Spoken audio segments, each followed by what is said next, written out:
اعوذ باللہ من الشیطان الرجیم، بسم اللہ الرحمن الرحیم۔ آئیے استقبال کرتے ہیں اپنی مہمان شخصیت کا۔ ہمارے ساتھ موجود ہیں حجت الاسلام والمسلمین عالی جناب مولانا سید زرغام حیدر رضوی صاحب قبلہ حضور۔ السلام علیکم ورحمۃ اللہ وبرکاتہ۔ علیکم السلام ورحمۃ اللہ وبرکاتہ۔ امر بالمعروف اور نہی از منکر کی برکتوں میں سے ایک اہم برکت یہ ہے کہ کائنات میں امنیت قائم ہو جاتی ہے۔ اسی کو امام پنجم نے کہا وَتَعْمُنُ الْمَذَاهِبِ۔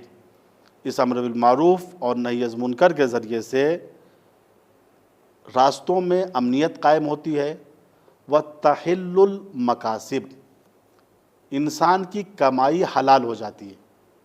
دیکھیے شریعت یہ نہیں چاہتی تم نہ کماؤ، کماؤ، خوب کماؤ، بڑے آدمی بنو، لیکن اپنے پیسے سے بڑے آدمی بنو، دوسروں کے پیسے سے بڑے آدمی نہ بنو۔ شریعت کی نگاہ کمیشت پہ نہیں بلکہ کیفیت پہ ہے۔ سبحان اللہ۔ شریعت یہ نہیں دیکھتی آپ کے پاس کتنا پیسہ ہے، شریعت یہ دیکھتی ہے آپ کے پاس کیسا پیسہ ہے۔ سبحان اللہ۔ جائز پیسہ ہے یا ناجائز پیسہ ہے، حلال پیسہ ہے، حرام پیسہ ہے۔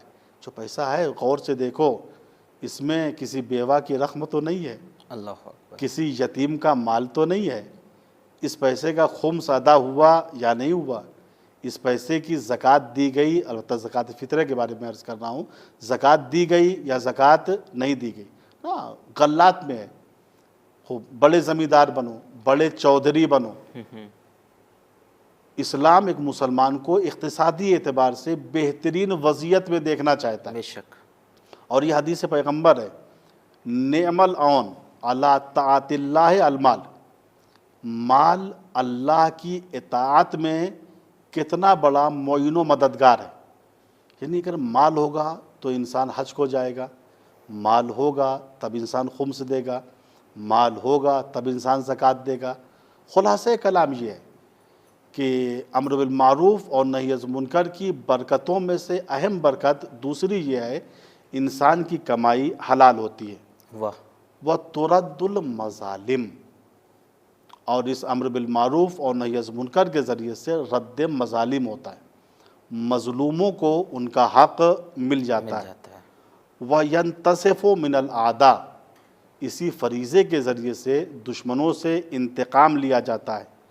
وَيَسْتَقِيمُ الْأَمْرُ، غرض اگر امر بالمعروف اور نہی از منکر معاشرے میں ہو رہا ہے تو تمام امور راہ راست پہ آ جائیں گے، سبحان اللہ۔ تمام امور صحیح ہو جائیں گے، چاہے وہ معاشی امور ہوں، اخلاقی امور ہو، احکام کی بات ہو، حقوق کی بات ہو، ماں باپ کا حق ہو، معاشرے کا حق ہو، پڑوسی کا حق ہو، اللہ کا حق ہو، رسول کا حق ہو۔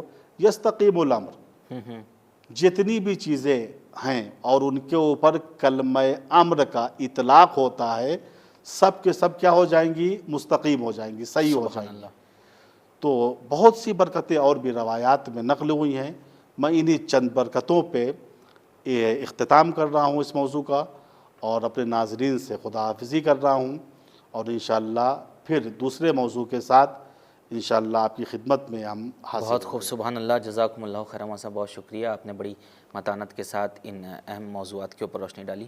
تو ناظرین، امر بالمعروف اور نہی عن المنکر کرنے والے وہ ہوتے ہیں کہ جو نبی اکرم کی حدیث کے مطابق خدا اور نبی کے جانشین ہوتے ہیں، اور امر بالمعروف اور نہی عن المنکر جو لوگ کرتے ہیں، یقیناً یہ سعادت ہے کہ وہ نبی کی نہج ہوتی ہے، وہ انبیاء کی روش ہوتی ہے جسے وہ لوگ اپناتے ہیں۔